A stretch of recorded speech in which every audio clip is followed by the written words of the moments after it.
दोस्तों, दुनिया के कई ऐसे रहस्य हैं जिन पर से अभी पर्दा उठना बाकी है। आज तक बरमूडा ट्रायंगल में जहाजों के डूबने का रहस्य बरकरार है। असम में जतिंगा नाम का एक गांव है जहां हर साल हजारों पक्षी आकर आत्महत्या कर लेते हैं। कोई आज तक ये पता नहीं कर पाया कि आखिर क्यों हजारों पक्षी ऐसा करते हैं।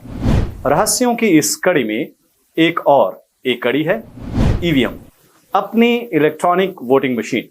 भारतीय चुनाव व्यवस्था में जब ईवीएम को इंट्रोड्यूस किया गया था तब दावा किया गया कि अब एक ऐसी फुल प्रूफ चुनावी मशीन आ गई है जिससे चुनाव में किसी तरह की गड़बड़ी नहीं होगी। लेकिन हुआ उल्टा। हर चुनाव के दौरान ईवीएम का मुद्दा जरूर उठता है। बटन किसी को दबाओ, बत्ती कमल की जलती है। दूसरे दल पर बटन दबाओ तो बत्ती ही नहीं जलती टाइप की शिकायतें हर बार सामने आती रहती हैं। अभी उत्तर प्रदेश चुनाव के दौरान आपने देखा होगा कि कैसे रात के अंधेरे में अधिकारियों को प्रशिक्षित करने के लिए ईवीएम को ले जाया जा रहा था।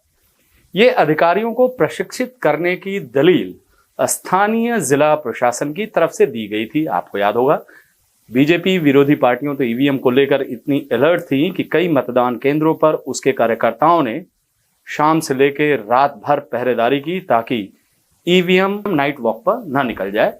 उनकी नजर इस बात पर थी कि कोई बाहरी ईवीएम रात के अंधेरे में स्ट्रांग रूम में कैद अपने दूसरे साथियों से मिलने के लिए न पहुंच जाए।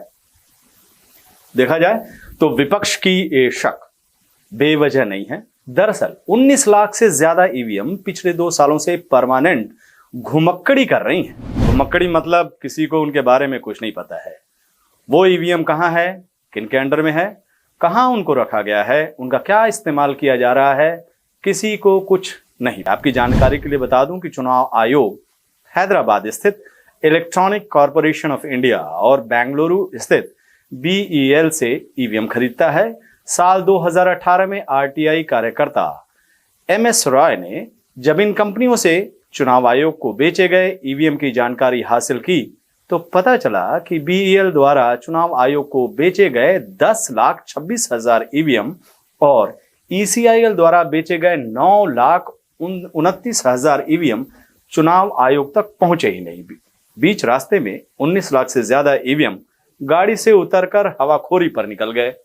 इस जानकारी के आधार पर आरटीआई कार्यकर्ता MS रॉय ने साल 2018 में ही बॉम्बे हाईकोर्ट में एक जनहित याचिका दाखिल करके चुनाव आयोग को कटघरे में खड़ा किया। लेकिन चुनाव आयोग तो चुनाव आयोग है।